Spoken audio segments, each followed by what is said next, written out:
Hello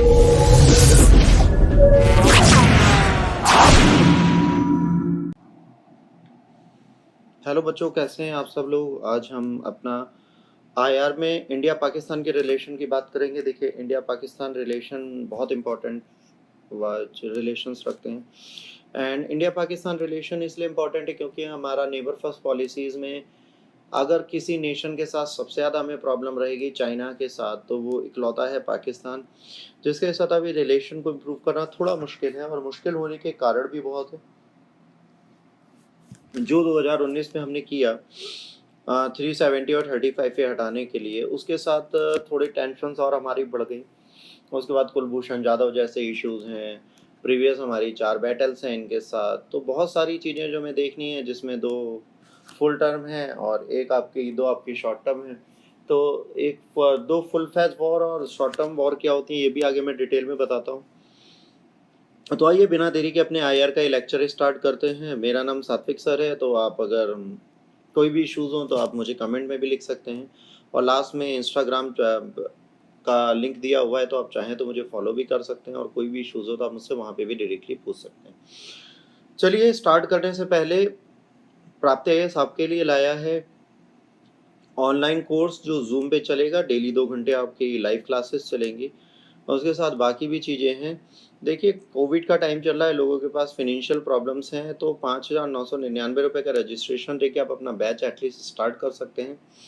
बाकी fees की कोई भी डिटेल और क्या है, कैसे होगा, उसके लिए आप नीचे दिए नंबरों पे व्हाट्सएप कर दीजिए या कॉल कर लीजिए, तो आपको चीज़ें पता चल जाएंगी। और देखिए, प्रिपेयर करना है तो सही डायरेक्शन में भी जाना ज़रूरी होता है। सीट्स बहुत कम होती हैं हर जगह, तो राइट डायरेक्शन में जाने के लिए इन सीट्स का फ़ायदा उठा लेना चाहिए, क्योंकि एक प्रेस्टिजियस इंस्टीट्यूशंस बहुत जल्दी कोई अच्छे ऑफर्स देते नहीं हैं। और सबसे बड़ी बात है कि ये कोचिंग ऑफलाइन भी है, तो जब फ्यूचर में कोविड की जैसी सिचुएशंस ओवर होती हैं, तो आप हमें ऑफलाइन भी इसी फीस और रजिस्ट्रेशन में ज्वाइन कर सकते हैं। तो बेटर और बेस्ट दोनों में थोड़ा सा डिफरेंस है। अगर आप बेटर में जाते हैं तो वो ऑफर्स बार बार देंगे, और बेस्ट पे जाएंगे तो एक ही बेस्ट ऑफर देंगे, और उसके बाद आपको अपने साथ एनरोल कर लेंगे। तो चॉइस आपकी है, डिसीजंस आपके हैं। चलिए बिना देरी के अपना आईआर का लेक्चर स्टार्ट करते हैं। अगर बैकग्राउंड की बात करेंगे तो बेटा, इंडिया और पाकिस्तान जो है पहले एक ही नेशन हुआ करते थे। थोड़े दिनों बाद जब इंडिया आज़ाद होने वाला था, तो वहाँ पर हमने इंडिया को 2 भागों में बांट दिया। एक इंडिया बना, एक पाकिस्तान बना। पाकिस्तान तब भी 2 भागों में थी, एक पूर्वी पाकिस्तान और एक पश्चिमी पाकिस्तान। पश्चिमी पाकिस्तान अभी भी है, और पूर्वी पाकिस्तान को हम बांग्लादेश बना चुके हैं। हमने अपने डिप्लोमेटिक रिलेशंस इंडिपेंडेंस के बाद बताएं, बट उसके बाद ही पहले वायलेंट पार्टीशन हुआ, जिसमें बहुत लोग मारे गए, फिर वॉर्स हुई, फिर टेररिस्ट अटैक होते हैं, कई सारे टेरिटोरियल डिस्प्यूट्स हैं, जिसने हमारे रिलेशन इमीडिएटली ख़राब करना स्टार्ट कर दिए। 1947 में आज़ादी के बाद हम लोगों ने 4 वॉर्स लड़ी हैं। ठीक है, तो जाहिर सी बात है 3 मेजर वॉर्स हैं, एक अनडिक्लेयर्ड वॉर है। और इसके साथ सबसे बड़ी बात है कि हमने बहुत सारी ऐसे इश्यूज़ हैं जहाँ पर कई बार मिलिट्री स्टैंड ऑफ हमारा उनका चलता ही रहता है। सबसे इम्पोर्टेंट डिस्प्यूट हमारा जो था वो कश्मीर था, और जाहिर सी बात है इसके बाद आज भी कई सारे इश्यूज़ हैं। और 71 की वॉर हमारी हुई थी ईस्ट पाकिस्तान के लिए, जिसे आज हमने बांग्लादेश में कन्वर्ट करा दिया। इसके बाद और कई एफर्ट्स हमने लगाए हैं, कई सारे एफर्ट्स लगाए कि चलिए बायलैटरल टाइज इनके साथ सही कर लें, और कोशिश की है कि हम इस चीज़ को सही कर पाएँ। बहुत सारे डीएक्सिलेशन के प्रोग्राम आए कि चलिए एक काम करते हैं, फिर से एक्सीलेट करते हैं, फिर से टेंशन्स को कम करने की कोशिश करते हैं, बट वो चीज़ें सक्सेसफुल हो नहीं पाती। फिर से एफर्ट्स लगाए जा रहे हैं, कई सारी चीज़ें करते हैं, बट जब भी ऐसा कोई एफर्ट्स लगाते हैं, उसी टाइम पे कोई ना कोई टेररिस्ट एक्टिविटी हमारी कंट्री पे हो जाती है।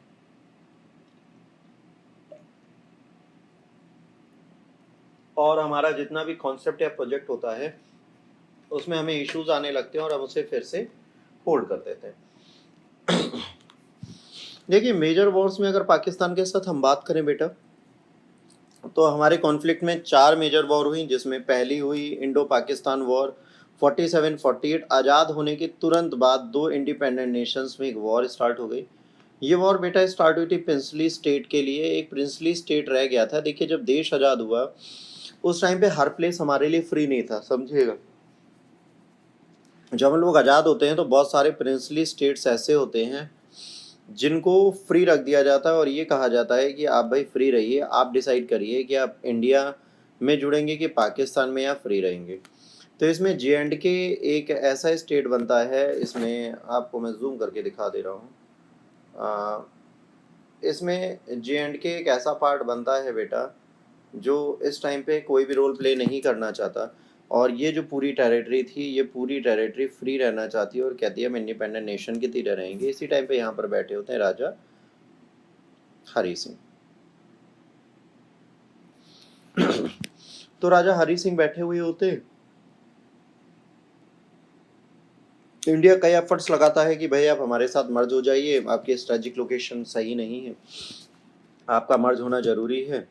तो हरी सिंह कहते हैं नहीं सर, हमें मर्ज नहीं होना, हम जिस कंडीशन में, हम उसी कंडीशन में रहना पसंद करेंगे। तो हमको फ्री रहने का ही अच्छा लग रहा है, तो हम फ्री रहना चाहेंगे, हम ना इंडिया के साथ जुड़ेंगे ना पाकिस्तान के साथ।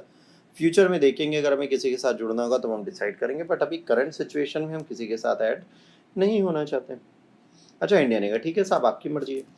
इससे पहले क्या हुआ था कि एक प्लेस है सौराष्ट्र, वहाँ पर नवाब मुस्लिम थे, बट वहाँ की जनता जो थी वो हिंदू थी। तो एक छोटा सा काम ये हुआ कि यहाँ पर जब ये लोग गए तो सरदार पटेल ने इसको एनेक्स कर लिया, कहा कि वहाँ की पब्लिक ये चाहती है कि वो हिंदू है और वो इंडिया के साथ है, और यहाँ के नवाब चाहते थे पाकिस्तान के साथ जाना। तो गुजरात में कोई ब्रेकिंग ना हो, इसके लिए इन्होंने ये किया कि इसको कैप्चर कर लिया और इंडिया में मिला लिया। अब पाकिस्तान ने ये इशू उठाया कि जिस तरीके से आपने सौराष्ट्र को मिलाया, वैसे ही J&K में जो है मैक्सिमम पॉपुलेशन है मुस्लिम्स, राजा है हिंदू, तो आप इनकी बात क्यों मानेंगे, हम भी इस पे अटैक कर देते हैं।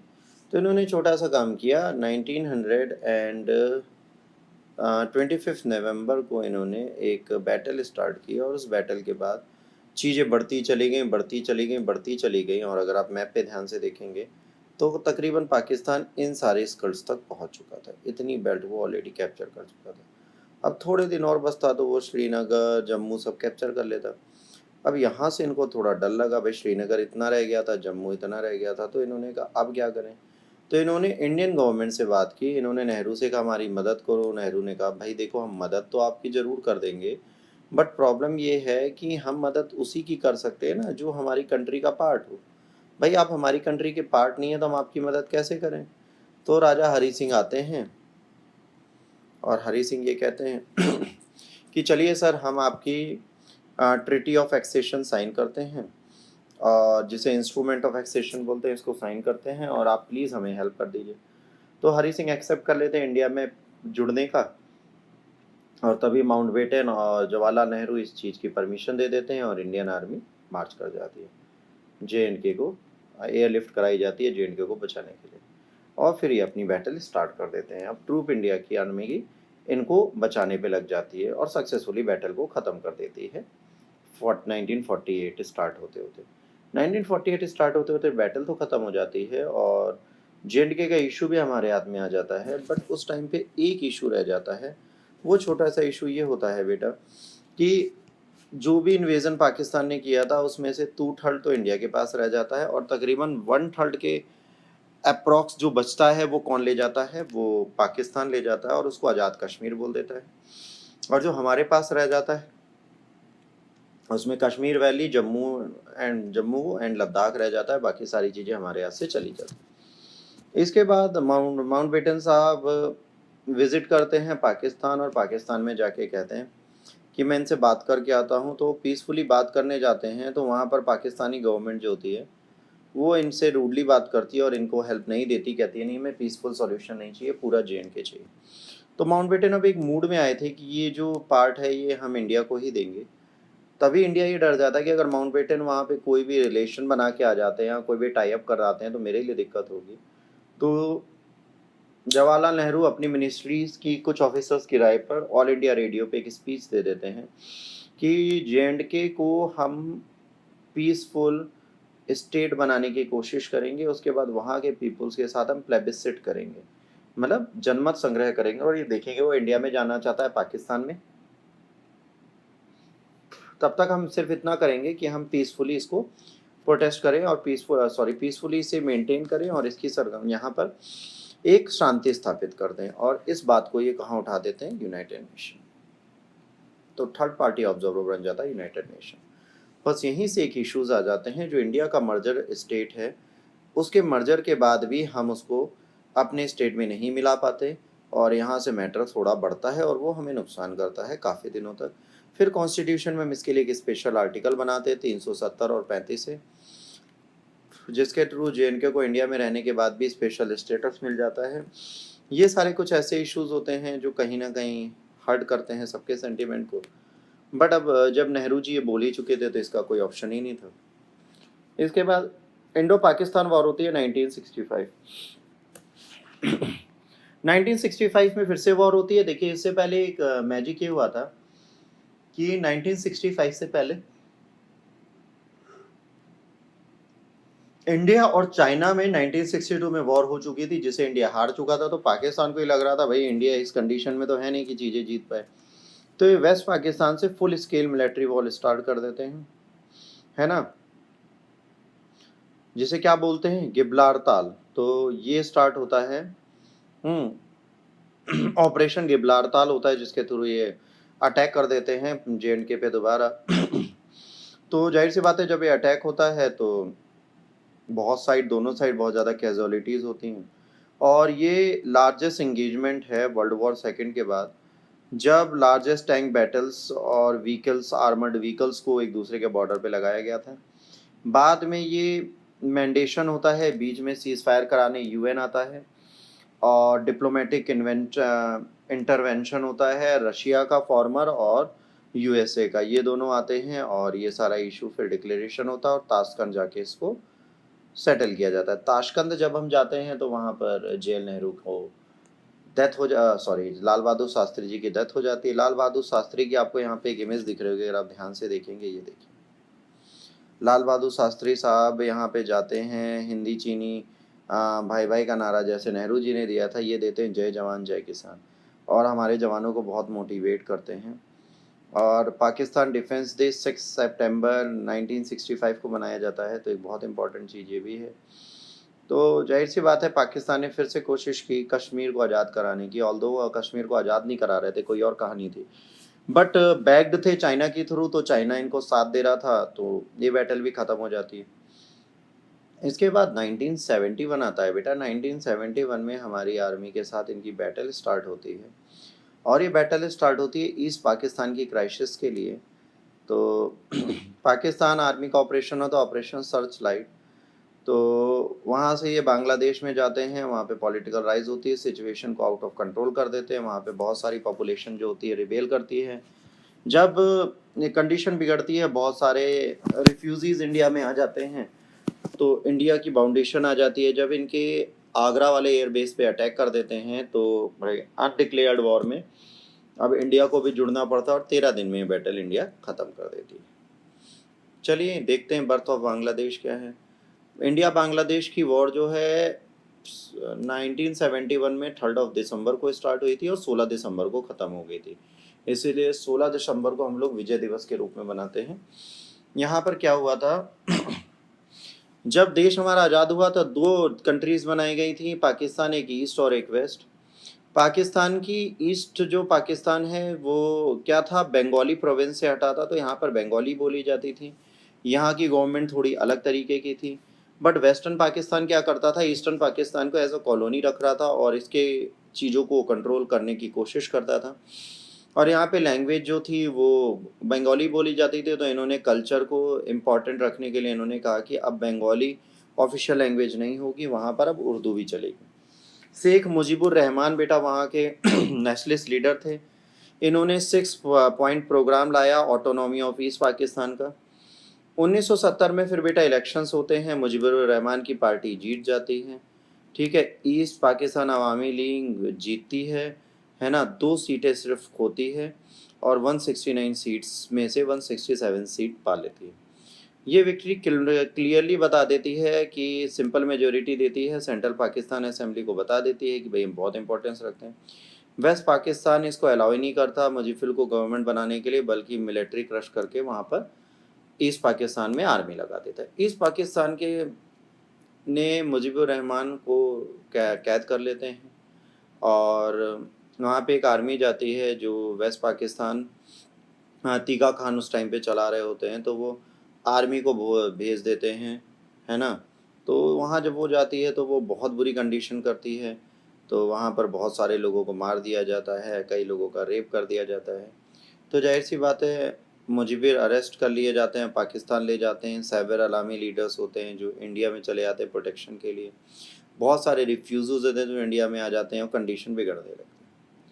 26 मार्च 1941 को, है ना, मेजर जियोर रहमान होते हैं, वो पाकिस्तानी आर्मी आती है, तो जाहिर सी बात है declare the independence of Bangladesh, ये 26 मार्च 1941 को होता है, ठीक है। तो गवर्नमेंट ऑफ इंडिया जो होती है वो सपोर्ट करने की कोशिश करती है और इनकी क्राइसिस में हेल्प करती है। देखिए 1.5 से 2 लाख रिफ्यूज़ीज़ आ गए थे। इंदिरा गांधी ने इंटरनेशनली सबसे कहा कि भाई इस एक्शन को देखिए, पर कोई भी इंटरफेयर करने को तैयार नहीं था। इसके बाद इंदिरा गांधी ने क्या कहा, इंदिरा गांधी ने कहा चलिए एक मुक्ति वाहिनी सेना बनाते हैं और उससे सपोर्ट लेते हैं। तो उन्होंने एक मुक्ति वाहिनी सेना बनाई और इनको कहा कि आप एक काम करिए कि इंडियन सॉइल पे आइए और हम आपको ट्रेन करते हैं। तो ये लोग इंडियन सॉइल पे आते हैं बेटा, इन लोगों को ट्रेंड किया जाता है और आर्मी इनको ट्रेंड करके अपनी बैटल के लिए लगा देती है। प्रॉब्लम ये होती है इंडिया कोई भी काम नहीं करती है और रिफ्यूजीज कैंप बना देती है वेस्ट बंगाल, त्रिपुरा, बिहार, असम और मेघालय में। और 3 दिसंबर को पाकिस्तान प्री एम्प्टिव स्ट्राइक कर देता है इंडियन एयरफील्ड की आगरा में। तो जब ये एयर स्ट्राइक कर देता है तो भाई इंडिया को लगता है ये तो वॉर हम पर हो गई, तो इंडिया इस एयर स्ट्राइक का बदला लेता है और इंडिया इन पे अब क्या करेगा बेटा, अटैक कर देगा। अब जब ये अटैक करता है तो जाहिर सी बात है ये अटैक अपने वेस्टर्न फ्रंट को पूरा खोल देता है और अटैक कर देता है, और 13 दिन के अंदर, सिर्फ 13 दिन के अंदर पाकिस्तानी आर्मा को सरेंडर करने पे मजबूर कर देता है ईस्टर्न फ्रंट पे भी। और इसके बाद जनरल साहब बैठते हैं। ये बैटल इकलौती ऐसी है जिसमें इंडिया ने वेस्ट और ईस्ट दोनों पाकिस्तान पे अटैक किया और ईस्ट पाकिस्तान को फ्री भी कराया और वेस्टर्न पाकिस्तान में बहुत अंदर तक चला गया। इसके बाद फिर सरेंडर की ट्रिटी साइन होती है। ईस्टर्न कमांडर लेफ्टिनेंट जनरल होते हैं जगजीत सिंह अहोरा और पाकिस्तान काउंटर पार्ट होते हैं लेफ्टिनेंट जनरल नियाजी, है ना। तो ये दोनों मिलते हैं। प्रिजनर ऑफ वॉर होते हैं 90,000 जो इंडिया ने लिए थे, लार्जेस्ट सरेंडर था वर्ल्ड वॉर के बाद। और इसमें जितने भी होते हैं इनको बाद में छोड़ देते हैं, इसलिए ये विक्ट्री बहुत इंपॉर्टेंस रखती है इंडिया के लिए। पाकिस्तान को बहुत ज़्यादा ह्यूमिलेट किया जाता है, मुजीबुर रहमान को यहाँ का हेड बना दिया जाता है पाकिस्तान का, और इसके बाद ये कंट्री आज़ाद हो जाती है। 1972 में शिमला एग्रीमेंट होता है जिसमें ये बात की जाती है तो पाकिस्तान के प्रिजन ऑफ वॉर दे दिए जाएंगे और गवर्नमेंट रिकॉग्नाइज कर देगी बांग्लादेश की इंडिपेंडेंस। जुलाई 2011 में बांग्लादेश गवर्नमेंट जो होती है वो इंदिरा गांधी को बांग्लादेश फ्रीडम ऑनर देती है, वो तब जब वो मर चुकी हैं उसके बाद। कारगिल कॉन्फ्लिक्ट क्या होती है बेटा? देखिए सारी बैटल आपने सुनी हो ना सुनी हो, पर कारगिल ऑलमोस्ट जितने आईएएस एस्पिरेंट आज हैं उन सब ने कारगिल वॉर जरूर सुनी होगी, और 1965 की वॉर भी, क्योंकि बॉर्डर मूवी उस पर बनी है। तो ये दोनों बैटल तो सबने सुनी है, तो इस पे चीज़ें बहुत हो सकती हैं। तो आइए कारगिल कॉन्फ्लिक्ट की बात करते हैं। कारगिल कॉन्फ्लिक्ट क्या थी बेटा? क्या होता था पहले, आर्मी जो होती थी, आर्मी दोनों की, इंडिया पाकिस्तान की, क्या करती थी, ठंड जब आती थी तो वो अपनी पोस्ट को छोड़ दिया करती थी और फिर ये अप्रैल से मई में जाके अपनी पोस्ट को रिकैप्चर करती थी जब मौसम थोड़ा ठीक होता था और पोस्ट बहुत ज़्यादा फ्रोजन नहीं होती थी। अच्छा, इस टाइम पे क्या होता है, पाकिस्तानी सपोर्टेड कुछ टेररिस्ट ऑर्गेनाइजेशन और पाकिस्तानी आर्मी मिलकर क्या करती है, इंडियन चेक पोस्ट को भी कैप्चर कर लेती है। जब इंडियन आर्मी वहाँ पे जाती है अपनी चेक पोस्ट पे तो उन पे ऊपर से गोलियां चलने लगती हैं। तो जाहिर सी बात है एक इशू होता है कि यार ये तो गलत हो गया, तो फिर अपनी पोस्ट को रिकैप्चर करने के लिए ये ऑपरेशन किया गया था जिसे ऑपरेशन विजय भी बोलते हैं। इसमें सबसे इम्पोर्टेंट रोल प्ले किया था हमारी बोफोर्स ने और इंडियन एयरफील्ड। तो इन दोनों ने मिलकर इंडियन आर्मी का सपोर्ट किया था और ये बैटल हुई। जिसमें इंटरनेशनल प्रेशर भी था, हाई कैजुअलिटीज़ भी हो रही थी पाकिस्तान की, तो फाइनली पाकिस्तान मूव कर गई और हम जीत गए। अब यहाँ पर कुछ टेरिटोरियल डिस्प्यूट्स भी हैं इंडिया और पाकिस्तान के बीच में, अगर आप बात करें। पहला कश्मीर है, तो कश्मीर में क्या चलता है, कश्मीर में हमारी एलओसी चलती है, line of credit line of control चलती है। तो हमारी लाइन ऑफ कंट्रोल यहाँ पर है, जो पीओके है वो पाकिस्तान के पास है और बाकी जो जेएंडके है वो पूरा हमारे पास है। तो ये डिस्प्यूट अभी भी चल रहा है, 3 बैटल ऑलरेडी इसके लिए हो चुके हैं। सियाचिन ग्लेशियर जो है, इसको बेटा हमने ऑपरेशन मेघदूत के थ्रू कैप्चर कर लिया था 82 में, और इसके बाद ये हमारा है, और ये 5 लार्जेस्ट ग्लेशियर है काराकोरम रेंजेस में, ठीक है। 5th लार्जेस्ट ग्लेशियर है और दुनिया का 2nd लार्जेस्ट ग्लेशियर है। तो ये लार्जेस्ट ग्लेशियर फर्स्ट है उसका काराकोरम रेंज का, और दुनिया का 2nd लार्जेस्ट ग्लेशियर है।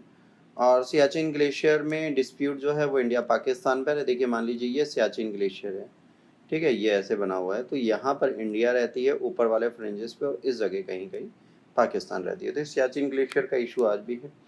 1984 से पहले 2 कंट्रीज़ का किसी का यहाँ पे परमानेंट प्रेजेंस नहीं था, बट इसके बाद फिर इंडिया आ गई, और ग्लेशियर को बैरन एंड यूजलेस बोला गया था शिमला एग्रीमेंट में, बट अब ये बहुत इंपॉर्टेंस रखता है, तो इस पे इंडिया प्रोटेक्शन देती है। तो जाहिर सी बात है, ये ऑपरेशन मेघदूत के थ्रू इसे कैप्चर किया गया था 2003 की ट्रीटी के बाद। ये कहा गया यहाँ पे बॉम्बार्डिंग और फायरिंग कोई भी कंट्री नहीं करेगी। सर क्रीक डिस्प्यूट की बात करेंगे तो बेटा रन ऑफ कच्छ में एक पूरी लाइन है, गुजरात इंडिया और सिंध पाकिस्तान के बीच में जो डिस्प्यूट है, ये मैरीटाइम बाउंड्री है। 2 कंट्रीज़ की 1914 के एग्रीमेंट को साइन किया गया था। सिंध और रूलर ऑफ कच्छ को पाकिस्तान उसको क्लेम करता है, इंडिया क्लेम करता है कि जो 1925 का मैप है हम उसको फॉलो करेंगे। तो दोनों एक कंट्रीज़ फिर इस चीज़ पे एग्री नहीं करती हैं। तो यहाँ पर इशू क्या चलता है, उससे पहले आइए सर क्रीक सियाचिन ग्लेशियर का मैप देख लेते हैं और फिर सर क्रीक का देख लेते हैं।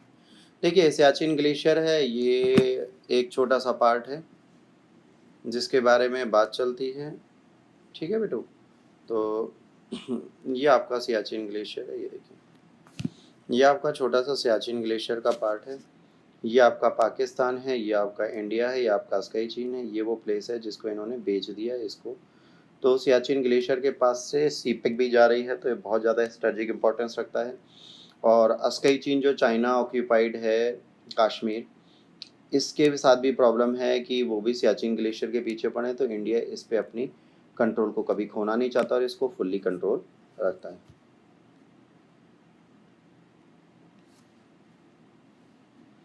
इसके बाद आप देखिए सर क्रीक वाला इशू क्या है। सर क्रीक वाला इशू ये है कि ये देखिए, ये गुजरात है और ये सिंध है। इस प्रोविंस में दोनों कंट्रीज़ अपनी अपनी बातों पे अड़ी हैं। ये ग्रीन लाइन जो है, इसको पाकिस्तान अपनी लाइन मानता है और इंडिया इसको अपनी लाइन मानता है। तो बस इसी पे डिस्प्यूट है वाटर बॉडीज़ में, और ये डिस्प्यूट लगातार चल रहा है। तो अभी तक इसको सॉर्ट आउट नहीं किया जा सका, तो यहाँ पर भी पेट्रोलिंग और इश्यूज हमेशा चलते रहते हैं। इसके बाद वाटर डिस्प्यूट्स बहुत है। वाटर डिस्प्यूट्स में क्या है, इंडस रिवर तिब्बत से बिलोंग करती है, फिर हिमाचल प्रदेश जम्मू कश्मीर होती है इंडिया में। इसके साथ कुछ 5 ट्रिब्यूटरीज हैं जो जाती हैं पंजाब, हरियाणा, राजस्थान, सिंध, इनमें अरेबियन सी में पाकिस्तान साइड जाने में। जब पार्टीशन हुआ तो इंडस वाटर का भी रिसोर्सेज हुआ, इंडस बेसिन जो थी वो साइड जो थी वो बेटा सोच रही थी कि कैसे इसको मैनेज करेंगे। इसी के साथ फिर एक पॉजिटिव ट्रीटी साइन की जाती है जिसे इंडस वैली ट्रीटी बोलते हैं। तो इंडस वाटर ट्रीटी जो होती है 1960s में साइन होती है। तो ये कहते हैं कि east and west flowing rivers जो हैं इनको चेंज कर देते हैं। तो इसमें यहाँ साइंड हुआ कि इंडिया पाकिस्तान वर्ल्ड बैंक एक ब्रोकर बना, जो उस टाइम पे इंटरनेशनल बैंक ऑफ रिकंस्ट्रक्शन था, IRRD था, IBRD था। उसके बाद इस ट्रीटी में हुआ 3 रिवर्स रावी सतलज ब्यास का पानी इंडिया को दे दिया गया, और सिंधु झेलम और चिनाब का पाकिस्तान को। बट इसके बाद इंडियन बेसिन में कई सारी चीज़ें थी। अब इन्होंने ये कहा कि भाई ये ट्रीटी ये फेल हो जाती है, जब भी फेमाइन आएगा तो हम पानी कैसे लेंगे। फिर मोदी गवर्नमेंट ने अभी जब जो हमारे ऊपर पुलवामा और बाकी अटैक हुए, तो इसके बाद इन्होंने ये कर दिया कि भाई अब हम पानी आपको नहीं देंगे, हम शेयर अपना क्यों दें। तो ट्रीटी जो है उसको डिस्टर्ब किए बिना पानी बहना चाहिए, ये बात थी। फिर इंडिया ने कहा कि जो हमारी 3 नदियां हैं उनको हम यमुना की तरफ फ्लो कर लेंगे। ये देखिए, अगर आप मैप को ध्यान से देखेंगे तो आपको 3 नदियाँ दिख जाएँगी। जो रेड से मार्क कर रहा हूँ वो किसके पास हैं? वो पाकिस्तान यूज़ करता है। ये और ये नदी कौन यूज़ करता है?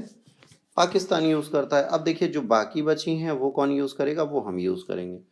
ये जितनी रिवर हैं, ये 3 हमारी रिवर हैं। तो अब सबसे बड़ी बात ये है कि सिर्फ़ इन 3 रिवरों से तो काम चलेगा नहीं, बाद में ये भी यहाँ से मूव कर जाती हैं इधर। तो जब ओरिजिन इंडिया से है तो इन्होंने ये कहा है कि हम इस रिवर को यहीं से मूव कर देंगे इधर, और इन दोनों के मर्जर को ले जाके हम कहाँ जोड़ देंगे? यमुना में जोड़ देंगे। और ये 3 नदियाँ जो हैं, इनका भी पानी हम यहाँ तक तो यूज़ कर ही सकते हैं डैम वैम बना के, तो इस पे एक इश्यू चल रहा है। तो इंडिया नहीं चाहता कि वाटर मर्ज होके कहीं पे भी जाए, वाटर को हम खुद यूज़ करेंगे, ये प्लान कर रहा है इंडिया। तो वाटर डिस्प्यूट एक ऐसी चीज़ है, देखिए, अगर वाटर को मर्ज कर देगा और डाइवर्ट कर देगा तो इश्यूज़ ये आएँगे कि अगर ऐसा कुछ करता है तो फिर वाटर क्राइसिस कहीं न कहीं बढ़ जाएँगे पाकिस्तान में, तो इश्यूज़ और क्रिएट होंगे। ज़ाहिर-सी बात है, और क्या प्रॉब्लम्स होती हैं? क्रॉस बॉर्डर टेररिज़्म बहुत ज़्यादा है इंडिपेंडेंस के बाद। 2003 के सीज़ फायर एग्रीमेंट कारगिल में हुआ, उसके बाद भी बहुत सारे कॉन्फ्लिक्ट होते हैं पाकिस्तान की साइड से, कई बार वायलेशन होता है, कई सारी डेथ होती है हमारी आर्मी की साइड। मोदी सरकार भी जब आई तो इन्होंने भी क्या किया, जवाब देने के लिए कह दिया कि अगर कोई टेररिस्ट यहाँ आता है तो आप आराम से मारिए, सीज़ फायर कोई इश्यू नहीं करता। इसके बाद 2016 में पठानकोट अटैक, फिर उरी अटैक इन्होंने किया। फिर बायलैटरल टॉक्स दोनों कंट्रीज़ की बंद हो गई, हेल्ड कर दी। उन्होंने कहा भाई टेररिस्ट एक्टिविटीज़ और ये साथ में नहीं चल सकती। फिर सर्जिकल स्ट्राइक हमने की एलओसी रीजन पे, और जितने टेररिस्ट के इंफ्रास्ट्रक्चर थे उनको हमने टारगेट किया पीओके में। फिर इंडिया पाकिस्तान में अभी कोई भी क्रॉस बॉर्डर टेररिज्म चलता है तो हम लोग बात नहीं करते। इसके बाद पाकिस्तान ने कहा कि हम बात करेंगे किसके लिए? कश्मीर इशू पे। बट कश्मीर इशू को हमने ऑलरेडी ख़त्म कर दिया 2019 में, तो अब इस पे बात होती ही नहीं। इसके बाद कुलभूषण जाधव का केस आता है। कुलभूषण जाधव नेवल ऑफिसर थे, ये ईरान पाकिस्तान बॉर्डर पे कैप्चर कर लिए जाते हैं। इनको जासूसी का आरोप लगा के सेंटेंस ऑफ डेथ दे देता है पाकिस्तानी मिलिट्री कोर्ट। इसके बाद इसके लिए जब इंडिया जाता है तो उसको काउंसलर के एक्सेस को डिनाई कर देता है। फिर हम कोर्ट ऑफ जस्टिस में चले जाते हैं, वहाँ पर जाते हैं और कहते हैं भैया ये तो वियना कन्वेंशन को डिनाई कर रहे हैं। फिर इंटरनेशनल कोर्ट ऑफ जस्टिस जो होता है इनके सेंटेंस को रोक देता है और इनको काउंसलर अलाउ करता है। देखिए, इनकी टाइमलाइन है, मार्च 2016 को पकड़े जाते हैं, 25 को इनके अरेस्ट के बारे में पता चलता है, 7 दिसंबर को पाकिस्तानी फॉरेन मिनिस्टर बोलते हैं कि भाई ये कोई भी ऐसा क्लेम नहीं है। उसके बाद फिर पाकिस्तान गवर्नमेंट अलाउ करती है कि भाई इनके बारे में बस सारे चार्जेस हैं। 2017 में प्रेस रिलीज़ आता है, उसके बाद इंडिया को पता चलता है, इंडिया रिक्वेस्ट करती है काउंसलर की, उसको काउंसलर नहीं दिया जाता। 8 मई को इंडिया पिटीशन यूएन में डाल देती है कि ये भैया वियना कन्वेंशन का है जो काउंसलर को देना चाहिए, काउंसलर को राय नहीं दे रहे। उसके बाद 9 मई को इंडिया का नोट लेके आईसीजे के सेंटेंस को रोक देते हैं। तो उसके बाद जुलाई 17 2018 को सबमिट करते हैं सेकंड मेमोरियल पाकिस्तान। उसके बाद आगे जाते हैं तो फिर 17 को इंडिया भी अपनी second round of pleadings file कर देती है हेग में। नवंबर 20 को एक्सटर्नल अफेयर्स और सुषमा स्वराज जो होती हैं वो डिप्लोमेटिक एक्सेस कुलभूषण जाधव के लिए मांगती हैं। 4 डेज पब्लिक हियरिंग होती है आई इंटरनेशनल कोर्ट ऑफ जस्टिस में, और इसके बाद यूएन जो होता है जाधव कन्वेंशन को सुरक्षित रख लेता है। फाइनल जजमेंट 17 जुलाई को सुनाने की बात करता है। फिर जुलाई 17 2019 को ये कहता है कि ये लॉज के अगेंस्ट है, तो पाकिस्तान को कहता है इसको रिव्यू करें और इनको काउंसलर दे दें। तो एक विन हमारे हाथ में आ जाती है जो हम देखते हैं। इस बार कॉन्फिडेंस बिल्डिंग मेजर्स जो हैं बेटा, अगर आप डिफेंस जर्नल या गैजेट्स पढ़ेंगे तो गूगल पे जाके ढूंढेंगे तो आपको मिल जाएगा। तो जाहिर सी बात है, हमें कोशिश करनी चाहिए कि हम कैसे कॉन्फिडेंस बिल्डिंग मेजर लाएंगे। देखिए, नेबरिंग नेशन है, हम इसके साथ लड़के भी नहीं रह सकते, तो आज नहीं तो कल हमें इससे शांति पे लाना है। तो कई सारे एग्रीमेंट हमने साइन किए हैं। लियाकत नेहरू पैक्ट भी 1951 में, फिर इंडस वाटर ट्रीटी भी 1960 में, फिर ताशकंद एग्रीमेंट भी 1966 में, फिर रन ऑफ कच्छ एग्रीमेंट 1969, फिर शिमला अकॉर्ड 1972, फिर सलाल डैम एग्रीमेंट 1978। इसके बाद हमने कई जॉइंट कमीशन और कई प्रोडक्ट क्राइसिस के लिए भी हमने बहुत सारी डेवलपमेंट्स करने की कोशिश की है। हम कोशिश करते हैं इंटर स्टेट रिलेशन अच्छा बनाने के लिए, पर डिफ़िकल्ट हो जाता है इसको करना जब बार-बार इसे हम डिस्टर्ब करते हैं और छोड़ देते हैं। तो ज़ाहिर-सी बात है, जब अगर कंटिन्यू रहें तो फ़ायदा होगा। मिलिट्री कॉन्फिडेंट बिल्डिंग मेजर्स की अगर बात करोगे तो हमने न्यूक्लियर इंस्टॉलेशन कर रखे हैं, एक दूसरे को बताते हैं। 88 में स्टार्ट हुआ, 90 से स्टार्ट हुआ और आज भी हम लोग एक दूसरे को अपनी जितनी भी मिलिट्री में न्यूक्लियर इंस्टॉलेशंस और फैसिलिटीज़ उनके बारे में एक दूसरे को सारी डिटेल्स देते हैं। इसके बाद मिलिट्री एक्सरसाइजेस करने की बात थी, तो ये जाहिर सी बात है आज भी नहीं हो पाती टेंशन के चक्कर में। कम्युनिकेशन की बात करेंगे तो कम्युनिकेशन लिंक हम लोगों ने स्टार्ट किया था, जिसके बीच में पाकिस्तानी मिलिट्री सिक्योरिटी गार्ड और इंडियन कोस्ट गार्ड बात करते हैं कि वाटर में जो भी चीज़ होगी एक दूसरे को सपोर्ट करेंगे। Hotline director general of military ऑपरेशनों के बीच में चलती है, पर 26/11 अटैक के बाद उससे भी बहुत कम बात होती है। नॉन मिलिट्री एक्सरसाइज की बात करेंगे तो दिल्ली लाहौर बस सर्विस 99 में स्टार्ट हुई। इसके बाद फिर जाहिर सी बात है ये बीच बीच में बंद होती रहती है, डिस्टर्ब होती रहती है। फिर 370 और 35 ये जब हमने हटाया उसके बाद ये परमानेंटली बंद हो गई। समझौता एक्सप्रेस की बात करोगे तो ये भी साइन हुई शिमला एग्रीमेंट के थ्रू, जो चलती रहती थी, बट ये फिर कई बार बंद हुई, कई बार घटी और उसके बाद 2019 में परमानेंटली सस्पेंड चल रही है। वीकली बस सर्विस जो है 2005 में स्टार्ट हुई, वीक में जाती है, तो श्रीनगर से मुजफ्फराबाद वो आज भी चल रही है। कई ह्यूमैनिटेरियन एड की बात करोगे तो पाकिस्तान को हमने अर्थक्वेक के बाद एड दिया और ऐसे पाकिस्तान ने हमें दिया था 2001 में। कई सारे फेलियर्स हैं कॉन्फिडेंस बिल्डिंग मेजर के, उसका सिंपल सा रीज़न है कि हम साथ नहीं दे पाते, एक दूसरे पर शक करते हैं और कई सारे ऐसे मूवमेंट होते हैं जहाँ पर हम एक दूसरे का साथ नहीं देना चाहते। और देखिए सीवीएम तब तक नहीं चलेगा जब तक हम लोग एक दूसरे के साथ मिलके नहीं आते सामने। प्रोग्रेस 2019 में कोई 2019 में हमने कई सारी चीज़ें करने की कोशिश की, पर 2020 पता है क्या हुआ, इंडिया पाकिस्तान की कंडीशन बिगड़ गई। इसके बाद लास्ट ईयर अर्लियर में पुलवामा सुसाइड बॉम्बिंग कैरिड हुई पाकिस्तान टेररिस्ट ग्रुप से, जैसे मोहम्मद की, जिसमें 40 सीआरपीएफ पर्सनल मर गए। बस यहीं से रिलेशन डिक्लाइन होना फिर से स्टार्ट हो गया। कुछ दिन के बाद इंडियन फाइटर जेट्स गए, वहाँ पर इन्होंने जितने भी पाकिस्तान ऑक्यूपाइड टेररिस्ट एक्टिविटीज़ थी उन पे अटैक किया। यहीं पर हमारे इंडियन आर्मी के एक ऑफिसर पकड़ लिए गए और फिर धीरे धीरे उनके साथ इश्यूज चले। फिर अभिनंदन जी को छोड़ दिया गया इंटरनेशनल प्रेशर से और इंडिया के प्रेशर से, वो इंडिया वापस आ गए, तो यहाँ पे इंडिया की विन हुई।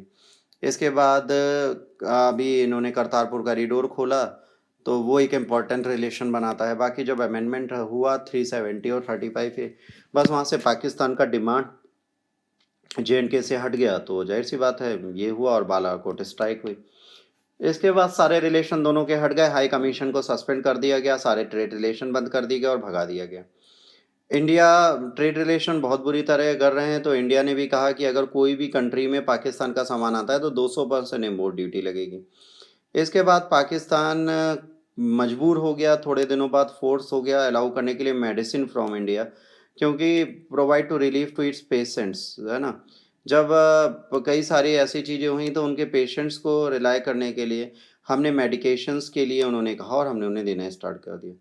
370 जब ब्रोक आउट होता है उसके बाद भी इन्होंने करतारपुर कॉरिडोर खोला, तो ये भी एक मिसट्रस्ट है पाकिस्तान का कि वो दिखाना चाहता है क्या, खालिस्तानी मूवमेंट को बढ़ावा देने के लिए वो पंजाब को अपने रिलेशन में थोड़ा क्लोज करने की कोशिश कर रहा है। फिर और डिप्लोमेटिक टाइज डिफ़िकल्ट हो गए, तो भाई जाहिर सी बात है फॉरेन पॉलिसी कंट्री की बहुत वीक चल रही है, टेरर अटैक और सीज़ फायर वायलेशन होते हैं तो हम लोग एक दूसरे से बात नहीं करते। करंट सिचुएशन में बात करो तो दोनों नेशन एकदम दूर हैं एक दूसरे से और इस रिलेशन को नहीं बनाते, तो दोनों को कोशिश करनी चाहिए कि हम इसे कर सकते हैं कि नहीं। पाकिस्तान के साथ क्या किया जा सकता है भाई, डिप्लोमेटिक इलेक्शन पाकिस्तान में हो, मिलिट्री रियल पावर फिर से कंट्री में लेके चलती है, तो जाहिर सी बात है डिफेंस, नेशनल सिक्योरिटी और फॉरेन पॉलिसी अलग चलती है।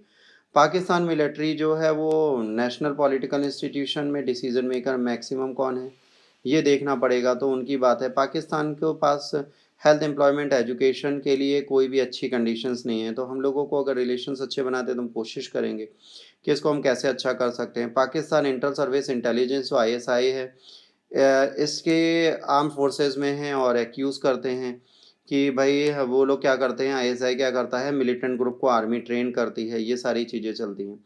और ये नॉर्थ ईस्ट स्टेट इंडिया में भी काफ़ी कोशिश करती है कश्मीर और अदर पार्ट में टेररिस्ट एक्टिविटीज़ करने के लिए। तो ये हाईली डिफ़िकल्ट है इंडिया के लिए कि डिप्लोमेटिक रिलेशन पाकिस्तान के लिए लाए, जब वहाँ पर खुद एक कंट्री में कोई भी गवर्नमेंट डिसीजन मेकर ना हो। भाई वहाँ पे आर्मी का रूल है, कभी कोई कुछ करता है, आर्मी ज़्यादा पावरफुल है, वहाँ की कॉन्स्टिट्यूशन बहुत ज़्यादा स्ट्रिक्ट है नहीं।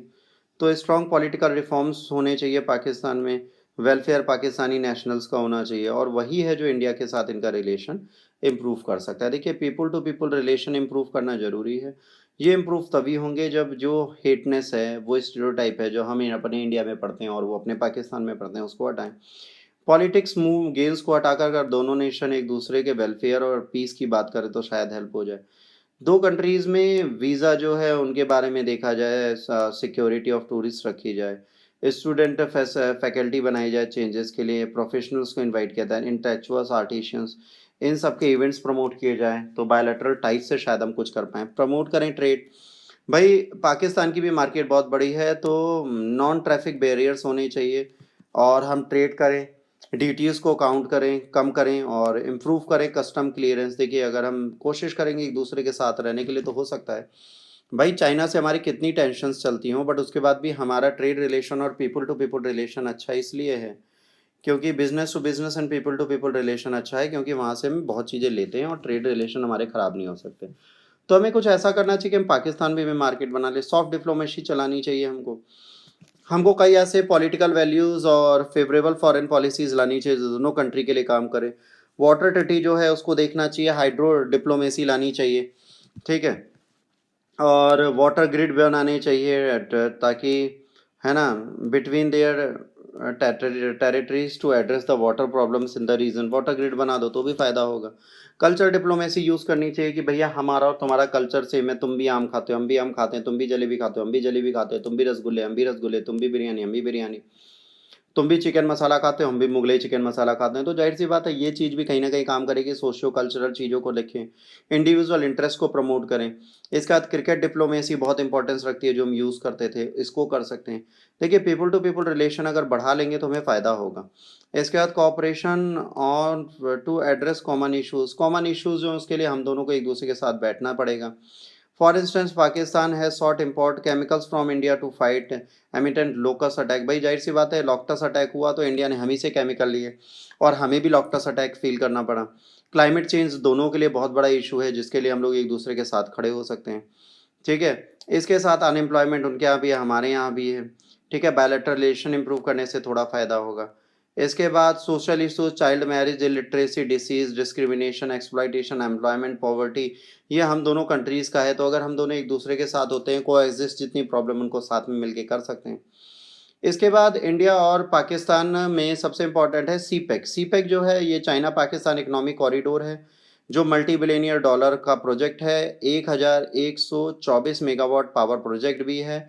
कोहाला हाइड्रो पावर प्रोजेक्ट जो पाकिस्तान ऑक्यूपाइड कश्मीर से जा रहा है, इसको इंडिया ने ऑब्जेक्ट किया था। त्रिपार्टाइट एग्रीमेंट है फाइनली जिसमें इंडिया पार्ट नहीं है। इसके बाद चाइना पाकिस्तान इकोनॉमिक कॉरिडोर बन चुका है। इस प्रोजेक्ट में क्या है, झेलम रिवर जो है इसमें भी 5 मिलियन यूनिट ऑफ क्लियरिंग और बाकी जो है लो कॉस्ट इलेक्ट्रिसिटी बनाएंगे जो पाकिस्तान को मिलेगी। इसमें $2 बिलियन का इंडिपेंडेंट पावर प्रोड्यूसर भी बनेगा जो यहाँ पर बनेगा। सीपेक फ्लैगशिप में क्या है, multi billionaire dollar belt road initiative के थ्रू चल रहा है जिससे चाइनीज़ प्रेसिडेंट इसे इन्हेंस कर रहे हैं और चाइना फंड के साथ कई सारे इंफ्रास्ट्रक्चर प्रोजेक्ट ला रहे हैं। 3000 किलोमीटर लंबा China Pakistan economic corridor highway, railway और पाइपलाइंस लेके आ रहा है।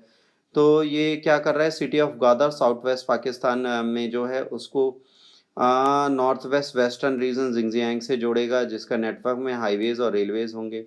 इस प्रोसेस से फाइनेंशियल कंडीशन बहुत हैवी हो जाएगी और थोड़े थोड़े दिनों में पाकिस्तान भी एक वेल्दी कंट्री बन सकती है।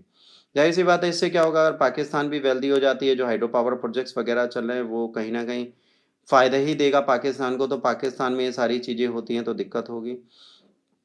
तो कोशिश ये करनी है कि सीपेक के बारे में हम भी जानें कि इनको हम कैसे बदल सकते हैं और क्या कर सकते हैं। तो इंडिया की प्रॉब्लम क्या है, ये जो है पाकिस्तान पीओके से होके जाती है। इसके साथ सीपेक जो है चाइनीज़ प्लान है ताकि वो सप्लाई लाइन ग्वादर तक पहुंचाए और इंडियन ओशन पे उसकी प्रेजेंस बढ़े, इस चीज़ को समझना पड़ेगा। और एक्सटेंसिव प्रेजेंस आ जाएगी तो इंडिया का इकलौती जो मोनोपोली इंडियन ओशन पे वो ख़त्म करने की कोशिश में लगा हुआ है। सीपेक सक्सेसफुल हो जाती है तो इकोनॉमी बूस्ट करने लगेगी, रेड टैग हो जाएगा, इंडिया के बगल में भी एक वेल्दियर और स्ट्रॉन्गर पाकिस्तान होगा। इंडिया का शेयर ग्रेट डील है तो ट्रस्ट डेफिसिट जो है वो चाइना पाकिस्तान में बढ़ जाएगा और हिस्ट्री ऑफ कॉन्फ्लिक्ट वैसे ही है दोनों के बीच में। तो सजेशन है कि हम अप्रोच करें इन सारी चीज़ों में और advocate over rule principle stand जो है वो ना रखें। इंडिया की इक्वेशन चाइना और पाकिस्तान के साथ कैसी होगी, इसके बारे में फ्यूचर डिटेल्स हो सकती हैं। देखिए, इंडिया को भी कोशिश करनी चाहिए बेल्ट रोड इनिशिएटिव को ज्वाइन करे। सीपेक को ज्वाइन करने की जगह बेल्ट रोड इनिशिएटिव में वो चाइना का साथ दे और बेल्ट रोड इनिशिएटिव से अपने आप को भी वेल्दी बनाने की कोशिश करे। तो इंडिया चाइना को भी टाइज अप अपने स्ट्रॉन्ग करने की ज़रूरत है, इंडिया पाकिस्तान को भी अपने टाइज स्ट्रॉन्ग करने की ज़रूरत है। तो इंडिया बेल्ट रोड इनिशिएटिव से दूर नहीं रह सकता। अगर रहना चाहता है तो अदर डेवलपिंग नेशन के साथ मिलके कोई ऐसा डेवलपमेंट प्रोग्राम लाए कि एशिया में इंडियन ओशियन तक को वो भी कवर कर पाए और साउथ चाइना सी तक वो भी पहुंच पाए। जो चीज़ चाइना कर रहा है उसको काउंटर करने के लिए इंडिया को भी आगे बढ़ना पड़ेगा, वरना दिक्कत होगी। क्योंकि अगर पाकिस्तान के साथ गैप ऐसे बढ़ते रहे और कोई डेवलपमेंट प्रोजेक्ट हमने इंटरनेशनल नहीं दिया तो आने वाले टाइम पे सारी कंट्रीज चाइना पे ट्रस्ट करने लगेंगे और चाइना के इस मल्टी बिलियनियर प्रोजेक्ट में जुड़ जाएंगी तो हम लोग फंस जाएंगे। तो मल्टी बिलियन प्रोजेक्ट में वो जुड़ सकती हैं, हम नहीं जुड़ेंगे तो दिक्कत होगी। इस पे एक लेक्चर और बन सकता है, can India join belt road initiative and why. तो आप एक क्वेश्चन लिखने की कोशिश करिए, India should join belt road initiative और not, if not then why. आप इस पे लिखने की कोशिश करिए, देखिए आप क्या आंसर निकाल पाते हैं। मीन्स में इससे कई क्वेश्चन पूछे जा सकते हैं। पहले, India's concern over China Pakistan economic corridor suggest a tackle challenges posed by the alliance. उसके बाद why India distance from China Pakistan economic corridor. उसके बाद अगला बन सकता है, examine the role of China and Pakistan factor in shaping relation between India and US. तो इनमें से आप किसी भी क्वेश्चन के बारे में या तीनों पे लिख सकते हैं। कोशिश करिए लिखने की, आंसर लिखिए तो पता चलेगा आप कैसा लिख रहे हैं। आज के लिए बेटा इतना ही है। अगर आज का लेक्चर आपको पसंद आया हो तो प्लीज़ लाइक शेयर और सब्सक्राइब जरूर करिएगा। कोविड से सुरक्षित रहने के लिए घर पे रहिए और अगर आप सात्विक सर को फॉलो करना चाहते हैं तो इंस्टाग्राम पे आप जा सकते हैं। सात्विक अंडरस्कोर राणा 26 के नाम से मेरा अकाउंट है, आप इसे इजीली फॉलो कर सकते हैं और मुझे मैसेज भी कर सकते हैं।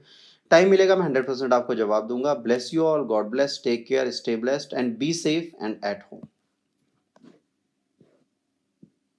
ध्यान रखिएगा, कंटक इनके घोड़े का नाम था और चन्ना इनके चैरियोट का नाम था। इन